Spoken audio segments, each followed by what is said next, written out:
1 litre பால் இல்லாம குழந்தைகள் அவஸ்தைப்படுறாங்க. 1000 லிட்டர்ல போய் பால் அபிஷேகம் செய்வது, கட் அவுட்டுக்கு பால் அபிஷேகம் செய்வது, இது போன்ற மோசமான பண்பாட்டு சீரழிவுகளை செய்யாதீர்கள். இது தமிழ் சமூகத்தினுடைய மரபில் இல்லாத ஒரு விடயத்தை இங்கு சினிமா துறையில் புகுத்துகிறீர்கள். இது புகுத்தாதீர்கள்.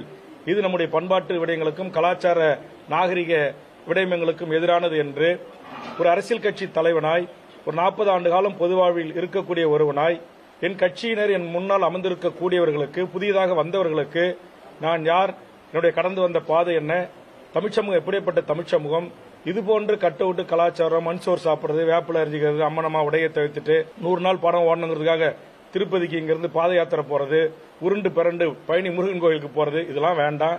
உங்களை பெற்று வளர்த்து ஆளாக்கிய தாய் தந்தையருக்கு உங்களுடைய பிறந்த நாள்ல என்னைக்காவது போய் அவர்கள் காலை தொட்டு வணங்கி வாழ்த்து பெற்றிருக்கிறீர்களா?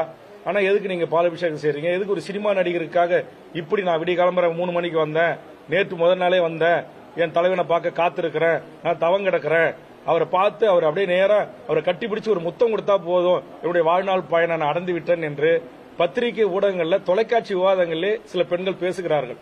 அப்படி பேசுவதை அனுமதிக்க கூடாது. இது நம்முடைய பண்பாடு இல்லை, கலாச்சாரம் இல்லை. இதை பெற்றோர்கள் அனுமதிக்க கூடாது. இப்படி செய்கின்றவர்களை நான் கடுமையாக கண்டித்து நான் பேசினேன். ஆனா இதற்கு